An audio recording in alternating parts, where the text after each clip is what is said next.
Chapter 38. Let's see if we can rock on out of here with this lecture coming out of the risk culture, talking about COVID specifically as a global international event, urban urban areas and urbanism as a global tendency in advanced economies, industrial and post-industrial, and digital narratives, things that happen online. The semio-capitalism, as Berardi calls it, French philosophers from Baudrillard, German English, Anthony Giddens, Ulrich Beck talk about what Zygmunt Bauman talk about where we get it. Um, Wealth desirable in context of scarcity, risk undesirable in context of abundant threats, pervasive threats, environmental threats, viral threats, positive logic of acquisition, negative logic of disposition. I do not want to go outside.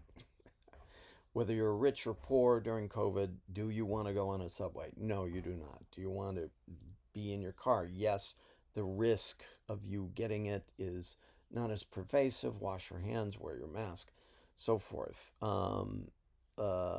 Share the pie, spare the pie. We see um, in that interesting but flawed movie with George Clooney about the end of the earth, whatever. There's in the poles, he finds a crashed Learjet filled with European master paintings and a dying uh, pilot and individual. Where are you going to take it? Where are you going to go?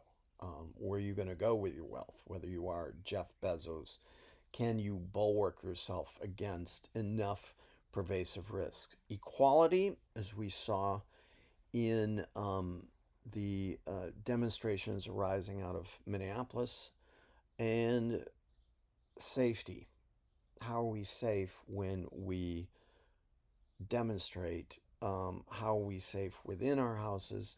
There had been a pervasive, as I mentioned, the symbolic exchange in death, the way of banishing, sequestering, placing death outside, for as Baudrillard contends, one of the first societies in history to do this for various reasons, mostly because of this late capitalist construction. Do we construct death as outside a pathology? Certainly, with the technophilic approach, CRISPR bioengineering, the idea of longevity, also concept in Kurzweil of uploading your memories into another entity, all of this new agey and pervasive sci-fi sort of character, Elon Musk. AI is at a living form. We have this flirting with the banishment of death itself, the banishment of cessation affects our way of living. Do we live in a, thusly, do we live in a state of perpetual dress rehearsal for a better world? Do our desires, our sense of intimacy decrease because we live that way? Commonality of need, commonality of anxiety. From Beck. Um, let's go onward. Masks, COVID. That's Ulrich Beck. Modernism, moralism. In risk society, we have relativism. Governing, governance as a bureaucratic agency. Policy, management, regulation. Again, with metrics, empirical data. Modernism, we have institutions of legitimacy, the MoMA, a PhD, a professor at a university. Now we have effectiveness. Are you an effective teacher? Do you effectively do research? These are changes within the risk society. Reason, adaptation, realism and truth, predictability of results, always kind of the rise of statistics and bulwarking against the bad effects of risk. Legality, risk management, and Beck, I contend, is one of the great minds on pervasive global risks. He was covering Chernobyl, had something to say about Fukushima, global warming to that extent, but talks about our inner landscape of how we adjust to this. Modernity, we've talked about ad infinitum, Rousseau, Kant, Adam Smith, risk society as the negation of the assertion of modernity. Thusly, we have a negation that if everyone is a snowflake modernism advancing their particular modernist legal rights, what does that do in terms of risks? We've spent 500 million years of stored solar energy within 200 years, 300 years post peak oil for the advancement of certain individuals, certainly in the upper echelons of capitalist society. What did that do to cause pervasive risk in terms of climate change and so forth? Um, Information, misinformation. How do we bulwark ourselves against misinformation? Um, Often the so called label of conspiracy theorist is um, positioned on people with opposing views to dominant journalistic views. We saw the illegitimacy of dissension against the official line, but how can we trust this? Neoliberalism as a function of neoliberal capitalism. Uh, uh, Earn your living, do your work, do your studies, make a wager as to how far you go, but there's a risk. Um, Food scarcity, drought, demographic, social, economic, physical, adaptive.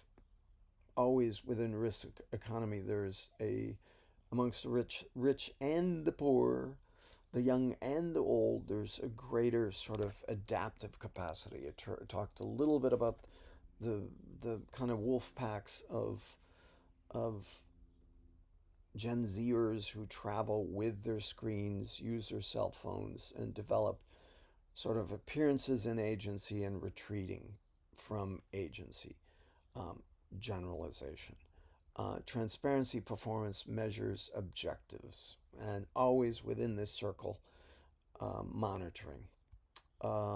There's Anthony Giddens, Risk Society, Society Increase, preoccupied with the future and its ambiguity, which generates the notion of risk.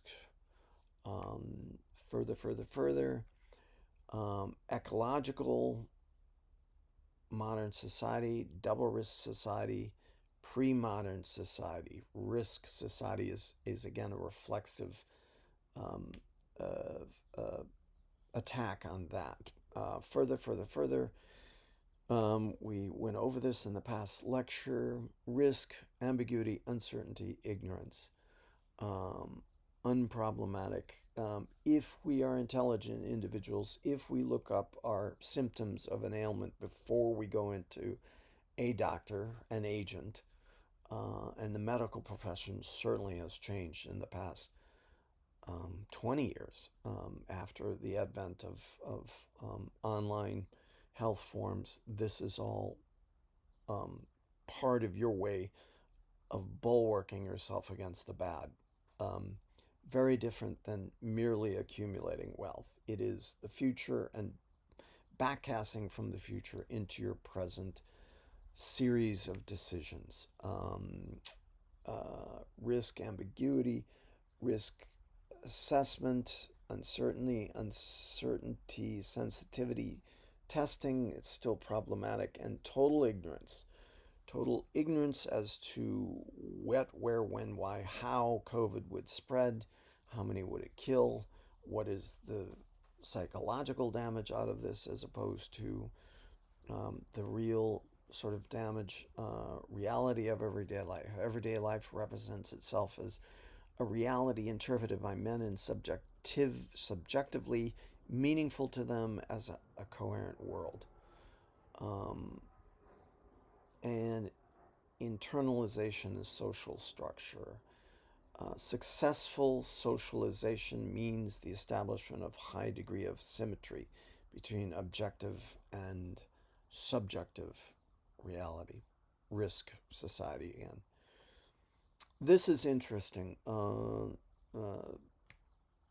We have different views of individuality hierarchy. The one on the left, the idea of the dike. Holland is below sea level, and therefore the dike.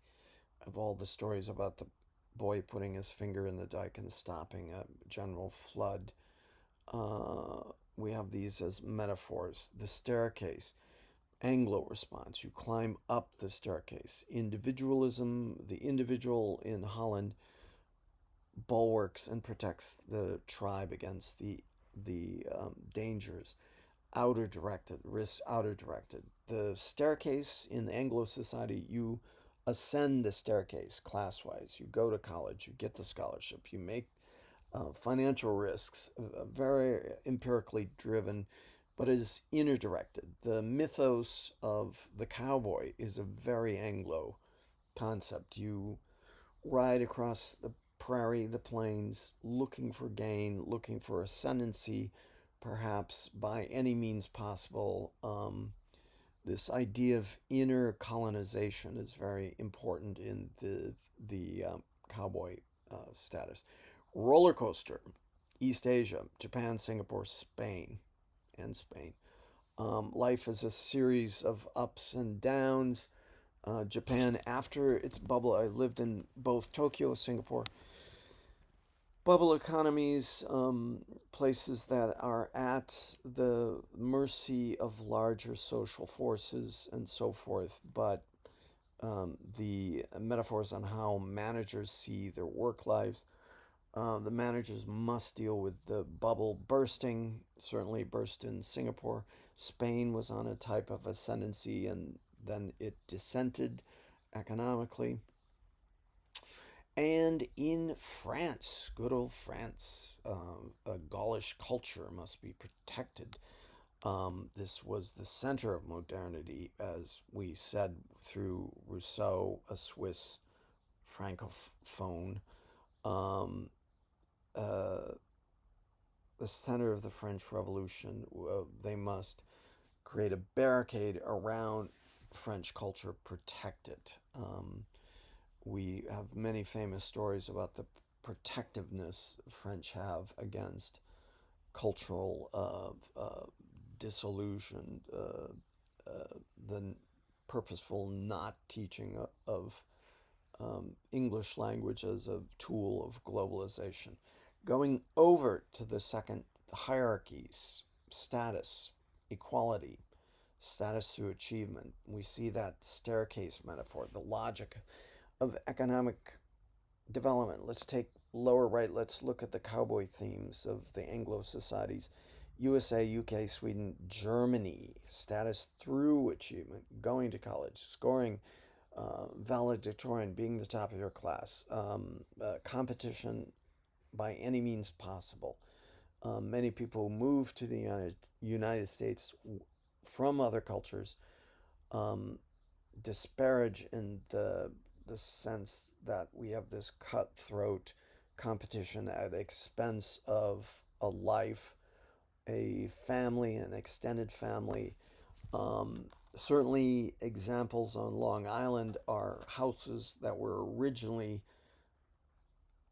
large, globally large spaces for one nuclear family have now two or three separate families of South Asian descent living them in Hicksville.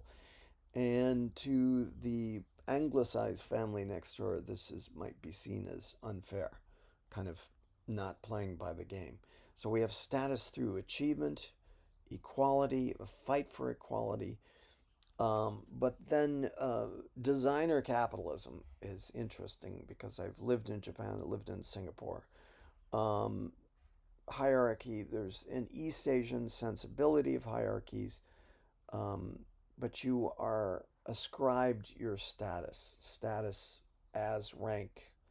Within this, you accept that there's not um, the sensibility of achievement or risks taken, keeping the grandiosity of keeping a script treatment in your office desk. The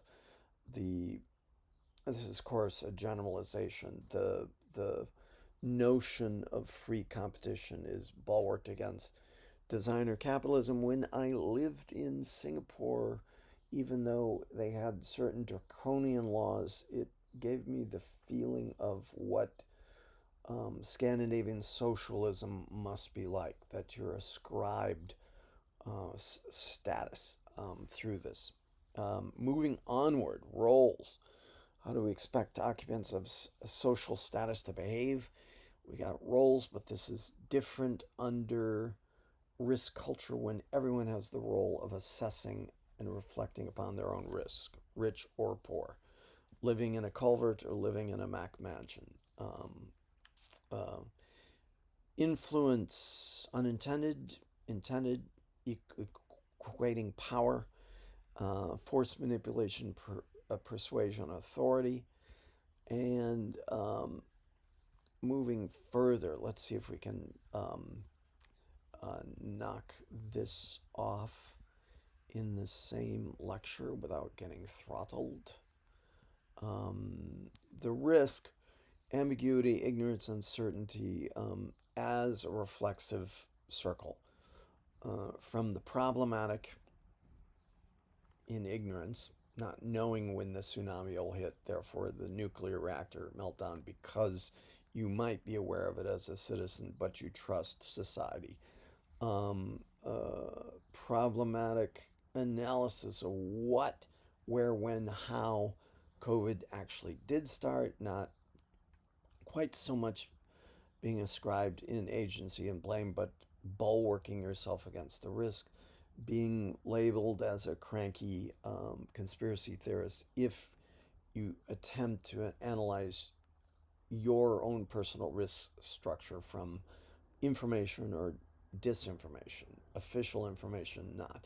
This is probably a sign symptom of the rise of pedagogies. Like, where do you hold and how do you hold personal pedagogies, hybrid and or whatnot? Left right politics is pretty antiquated, as established out of the French Revolution. Ulrich Beck contends it is now a personal politic of risk analysis. Too structured? You bet it is. But in the face of pervasive global risks, it has its position. Assessment and management, kind of like this idea of weak group, uh, the group over the grid. This is interesting in that there's been um, strong group, strong grid have been ascribed to the Marines. They can be distributed, maintain strong groups. You never leave the Marine dead on the field, stuff like that. Um, there's a strong group, strong grid in egalitarianism of a cult, which is seductive. But if you go to strong grid without strong group, which many cult members who leave go into further mobilization, they encounter personal fatalism as to why, where, when, how they find substance, and individualism as exemplified weak group, weak grid, doorman. They're not effective. They merely hold an identity and a position spread out on a grid. Onward, onward, onward. Time, space, what happens in the future, surrounded with risk, how it develops on the present. Where and how do you get Epicurean pleasures within the present? Why have we bulwarked, is Baudrillard said, in our society against uh, sequestered, banished, hidden the operations and the existence of death, and mitigate, uh, as we saw under COVID, the amount of death, what it is, what it took, what it is its relationship on living. Once, according to Baudrillard in Symbolic Exchange and Death, once you sequester death, and Foucault hinted to this in Discipline and Punish, um, the kind of Epicurean immersive features of living take a much more difficult path. Um, let's try and do this. This next. Next. Um, my charts on perceiving uh, narratives out there in the future and backing up to backcast using both pedagogy and empiricism statistics, what you can do, looking up your ailments before you go to the doctor, all of these other sort of reflexive modernist things you can do. Um, the other, who is like ourselves. Let's get to what is going on in this class with the asynchronous. I'm taking a risk. I'm using my photo to hopefully present my micro gestures to you to help you get a sense of agency from a professor, a direct communication. Immediate processing, maximum present is a conversation. Classroom questioning, big on it, big on the Socratic method, so that we can get a real time feedback. Asynchronously, this is almost impossible, except for your essays that I'm asking you to fill into your files to read. Um, right at the 0 point there, classroom paper tasks. There it is. That's the only feedback I get to you, and understand reflexively, are you getting it? Am I an effective professor? Are you perceiving my research directions, my passions, my erudition, knowledge, my sense of Epicureanism about what it is to live and work, my sense of classroom questioning as a Socratic way of coming to a third question, and getting it into that point of classroom paper task. Cell phones push out maximum presence, delayable processing. We can always leave it, as in these YouTube things. Tests, classroom papers, homework, down there lower left. Minimum presence, delayable processing. Get to it one day. Um, Going further. This was Levi Strauss talking about culture to nature, raw to cooked. He examined non Western people in Brazil as he was escaping fascism in Belgium. Um, it was a Jewish intellectual. Normal, transform, go from raw to cooked. Basically, his deliverable was saying all aspects of the human mind are symbolic and they process much in the same way, from building the atomic bomb to carving a totem pole. It's a similar symbolic act. Speaking of symbolism, we came out of Saussure, Peirce, concept, sound, image, um, the the diagram of Saussure's. We say things; it has a corresponding mental image. Uh, Further, this is one of my favorite uses by Propp and Todorov of the semiotic square. Um, in the values is life, death, non-death, non-life. So, what is life? It is having to be necessity, being able to do freedom, certainty, non life, not having to be contingency, not being. So we could say non life is not death, not life, it's a coma. It's zombies. It is nihilism. It is other effects. So the sort of position of movement is upward to death, having not to be. We talked about symbolic value in death out of Baudrillard, that death has been banished, but we have these conditions of non-life, moving around society as a non-agent, as a zombie, as someone who's ceased to care. Within this prototypical structure, analyzing any movies, any narrative, we have a contract, we have a competence test, we have a performative test, we have a sanction. That is placing this semiotic square into a linear narrative. We see in almost every movie. We certainly see this in the so-called superhero movies, um, with the contract, competence, performance, sanction aspects. Um, moving on. Order of simulacrum, Baudrillard again, imitation, production, simulation, counterfeit, illusion, fake. According to Baudrillard, we swim in this series of signs. We cannot tell a rabbit hole from a useful dwelling or a fake from the real. Um, a bit of an extreme version of Marx, taken to the semiotic level, but Berardi takes that and said, under the imperative of getting back to the analog body, the loving body, the hungry body, the body that desires, reflexively desires, we do swim in this sea of semiotic confusion. Um, Pre-modern, modern, postmodern stage. Um, Going further, uh, we'll get out of this. The European, the style, how you present yourself.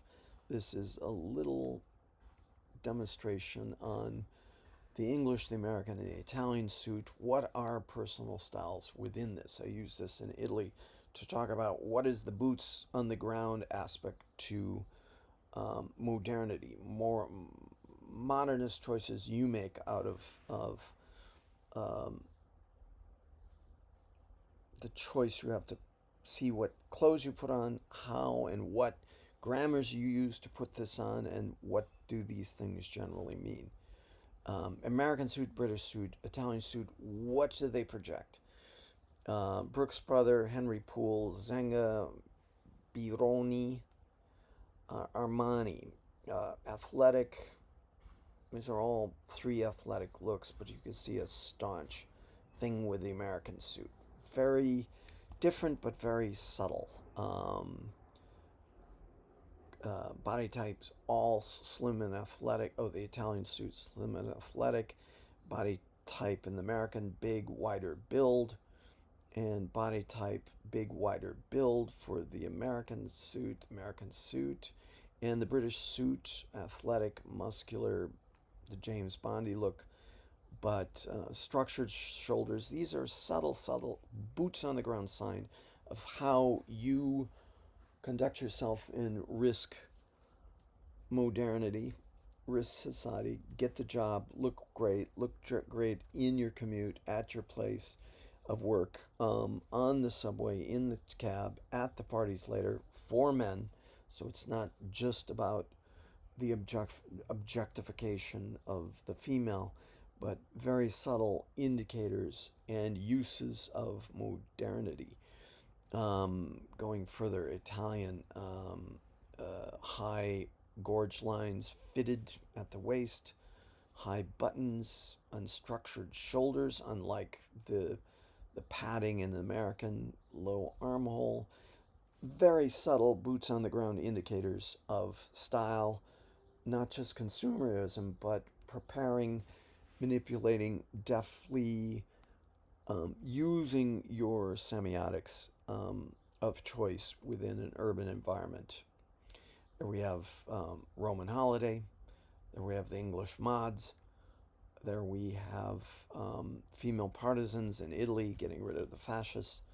There we have a Vespa with the bella donna, the bella figura, the sexually fecund rendering of the Italian freestyle. There we have a Vespa with a a bazooka. We have the otherworldly aspects of where we live.